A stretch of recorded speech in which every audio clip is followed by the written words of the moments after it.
And welcome back to the Steve Malzberg Show. I'm Bill Tucker, filling in for a vacationing Steve Malzberg.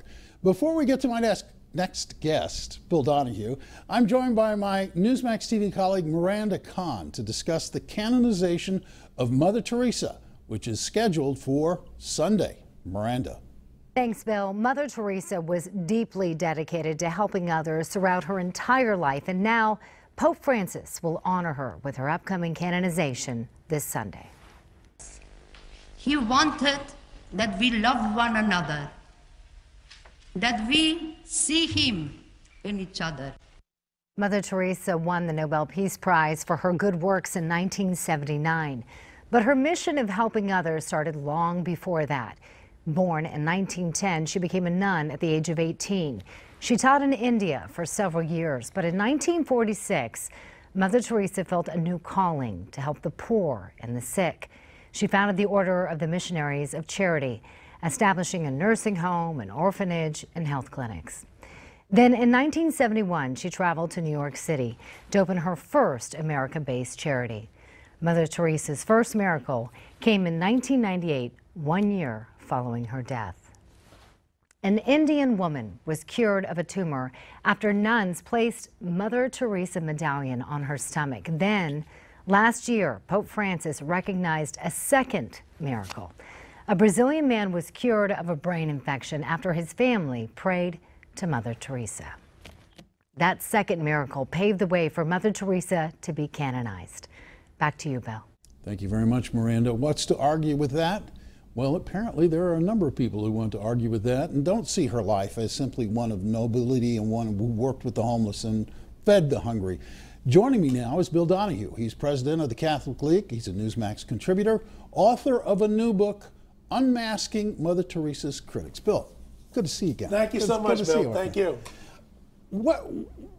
You felt the need to write this book because there are a lot of people who, forget being critical, were harsh in their criticisms of Mother Teresa, weren't they? Well, a lot of it goes back to the most famous critic, of course, is Christopher Hitchens, who passed away in 2011.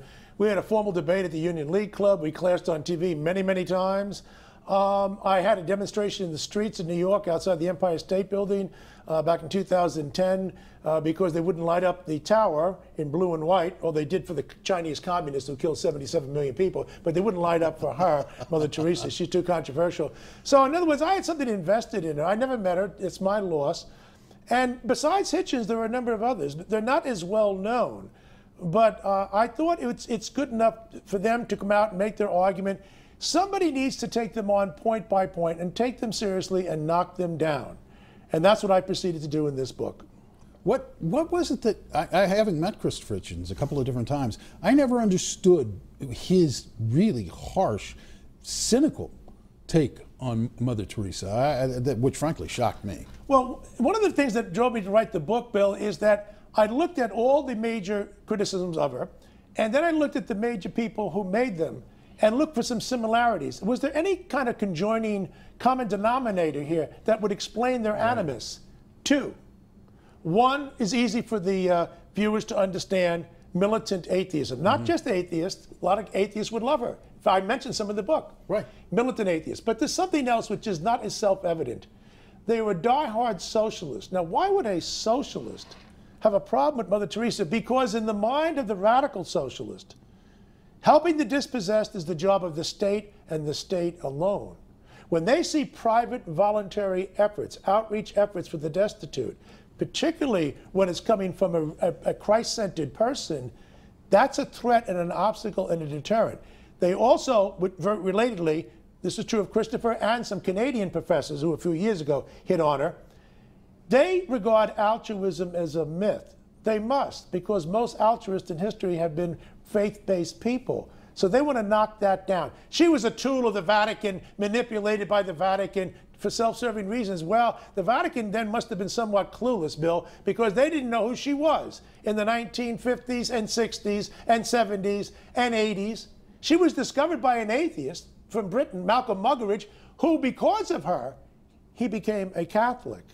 So these people here, I mean, the arguments, I'll go through them if you want, they are so thoroughly irrational and easy to knock down. I told Christopher to his face, I don't speak behind the guy's back. I mean, the poor man has passed away. If he were a student of mine, when he wrote his book, The Missionary Position, I would give him an F. You want to take on Mother Teresa, go ahead.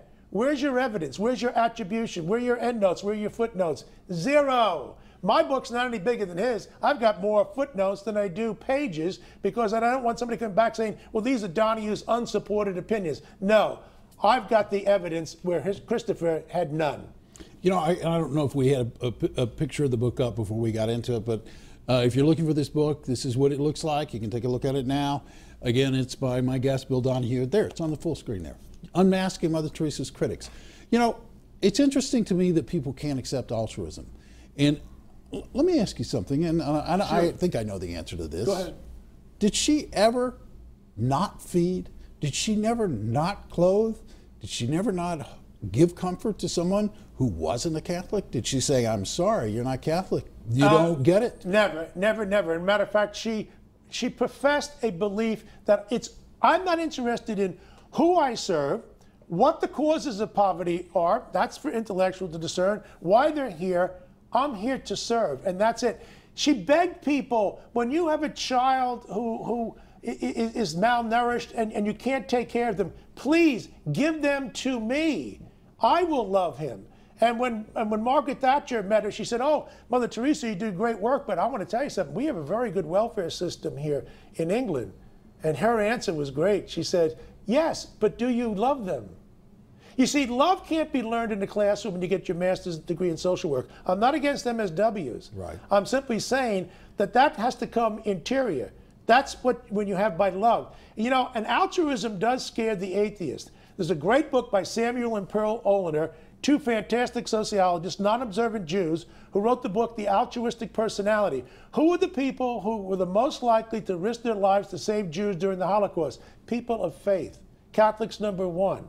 All right? Who are the least likely? The self-absorbed, the narcissist, the secularist. I mean, I'm shocked. You know, I know. But you see, when you talk about altruism, the militant secularist gets his back up. Well, I guess it's one of those nuns again. I mean, well, yeah, it is one of those nuns again, so get over it. Yeah, well, if I'm hungry, if I don't have a place to live, if I don't have a place to sleep, I really don't care. Actually, really don't care what your motivations are. That's exactly it.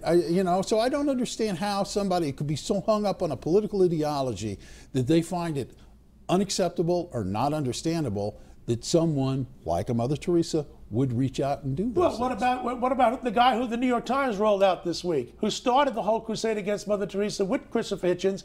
His name is Dr. Arup Chatterjee. He's an Indian physician. You know why he's angry at Mother Teresa? He says, she gave my city of Calcutta a lousy name because everybody thinks of Calcutta as the destitute. That's like saying, blaming the cops in Chicago because they have a high crime rate there. Calcutta is a city of destitute. Hey, she didn't import them from Albania either. No. She found them in the street. She's known as the sister of the gutter to take care of these people instead of commending her. But no, he got his back up. Others in Calcutta say she never took part in the cultural lifestyle. That's right. She never went to the opera. She was too busy taking care of your poor, your destitute, the children who survived abortions, leper colonies. She came to New York and took care of our lepers. She founded the first hospice for AIDS patients in New York City and won the respect of Ed Koch, who came to love her. Let me tell you something, Bill. I loved her before I wrote this book. I love her more now after I've written it. Well, this weekend is a big weekend. Yes. We only got a couple of minutes left, and I do want to talk about this because on Sunday, Pope Francis will conduct the official canonization of her into sainthood. And I say it like that because, as you know, popes don't make saints, God makes saints. Absolutely. Absolutely. So how big and how exciting and what can we expect to see this weekend? Well, the actual ceremony takes place at 10 a.m. their time. It's 4 o'clock our time. Some of the religious stations will carry it. The media commentary, which I'll be doing some stations later in the day, so most people won't see it live per se. Right. But listen, they had 4,200 people say that it was a miracle that she performed them. How many of them are true? I don't know. But let me tell you something. They have a very exacting test on something like this. And they even, not only that, but they just have to be able to show that there's no medicinal answer here. They're not saying we know that God intervened. What they're saying is that it cannot be proven by science, and all the people, all the physicians are baffled that there can only be one explanation. And by the way, Christopher Hitchens was brought to Rome to offer his opinion of Mother Teresa, why she should not become a saint. Not surprisingly, he didn't succeed. Well, then again, if you write a 99-page book and you attack this woman, you have no endnotes, no footnotes, no bibliography, no citations, no anything, I guess you're not going to be taken too seriously. No, imagine that. And the crazy part is I liked him. I had a number of conversations I had some fun with him. And you know what was amazing about it? This is where he was a bit of a hypocrite. He was actually pro-life. Yeah. Even though he criticized her for being pro-life. He also understood the radical fascist in the Middle East. That's another thing we had in common. We had a third thing in common. We both liked to drink, except that I did use, and still do, the breaks that God gave me. Poor Christopher did not. Thank you, Bill. Thank Bill you. Donohue, President of the Thank Catholic you. League. Appreciate it so much. Thank you. More of the show coming up next. Stay right where you are.